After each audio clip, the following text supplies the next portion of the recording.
My name is Barry Newman. I'm the Vice President of the Friedman Place Board of Directors. I've been on the board for a little over 3 years now.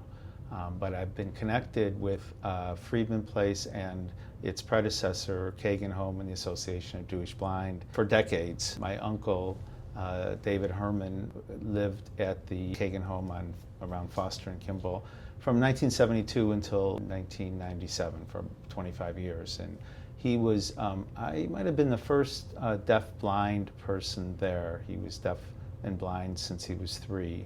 And remains one of the strongest influences in my life. Ever since I was a kid, I remember just being so amazed at what he was capable of doing given his disabilities, because he also couldn't really speak. He couldn't speak as well. So his parents took care of him, and he lived with his parents, my grandparents, until he was about 50 years old, and then he moved to the, I think it was called the Home of the Jewish Blind at the time, and later became the Kagan Home. And my mom and her sisters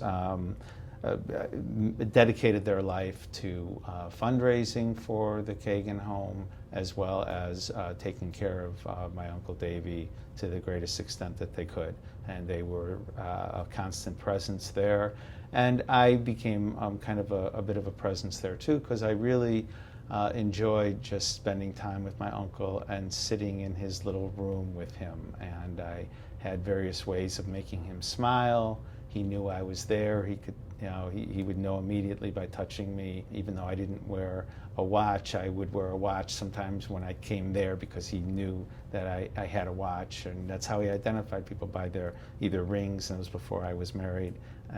So he could quickly know who I was, but the only finger spelling I knew was my name, so I would always do that, and he would finish my name as I started in his hand. So he knew who I was, and I just loved sitting in his room. I wasn't crazy about the physical environment of the former building, but it was a wonderful facility for taking care of my uncle, and a wonderful outlet for service for my mom and my dad and my aunts and uncles. And it taught me a great deal about how to care for a sibling, because I only have one sibling, and I ended up for the past 10 years caring for my older brother. And in fact, once Uncle Davy left the Kagan Home in 1997, after being there 25 years, my aunt remained very involved with the Association of Jewish Blind and was on the board of directors back when they lived in the former facility, and even when they moved to Friedman Place.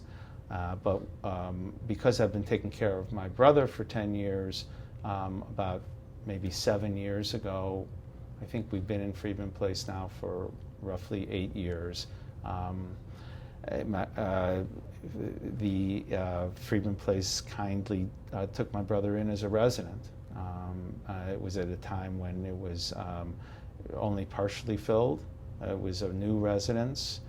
He did have a visual impairment, but he also needed a place that would support him in living, because he couldn't live independently.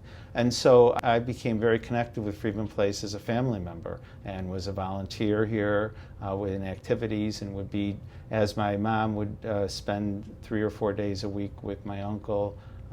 When he lived at the former home, I was here a few times a week as well, and got to know some of the staff here who are still here. In fact, some of the staff are still here that knew my uncle, and I've just recently met people that are here for 35 years, which is just incredible to me. But so my gratitude to the Association of Jewish Blind, to Kagan, and to Friedman Place is endless, and because of the services to my uncle and to my brother, and to what it's provided my family. And I was asked, to my surprise, I was asked about 3 or 4 years ago to be on the board of directors, and so I readily accepted. I also have a cousin who is very close to me, one of my is right around my same age, about a month apart, and he was born with a visual impairment, and now he's fully blind. But we're also business associates as well as very good friends. And so my motivation for being on the board was not only to do what I could for the benefit of Friedman Place, because it's given so much to my family, but also to maintain my own awareness of what is being done and what is capable of being done for people that are blind, both in terms of assistive technology as well as possibly down the line remedying some medical situations, so maybe they can be helped medically.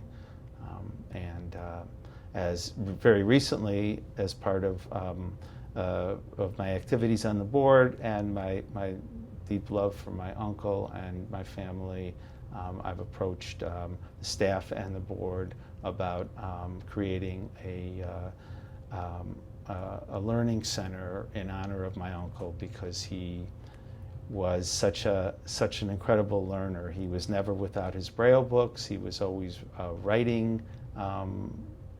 We don't really know what he was writing. His translations of Braille were not very coherent to us, but he spent a lot of his activities writing and reading, and as well as he was one of the original weavers at the former home that is still here, and they still have his loom here. And he wove just beautiful taluses and other items that eventually even created a fundraising opportunity. And there was, I don't know if it was the biggest donation that was ever given for a piece of weaving, but the Crown family gave $50,000 to the Association of Jewish Blind for one of his taluses. And his taluses have been passed down to our family, and my kids wore them at their bat and bar mitzvahs, and they get passed around to all my cousins, and it's really an honor to continue that legacy. And so in his honor, in memory, we wanted to do a living legacy for him. So we're in the midst of just beginning the creation of the David Herman Learning Center that's going to be at the library here, and we're going to just try to amass as many resources as possible to fund the state-of-the-art assistive technology that's available and any types of learning activities that could benefit the Friedman Place community, as well as hopefully the entire visually impaired community.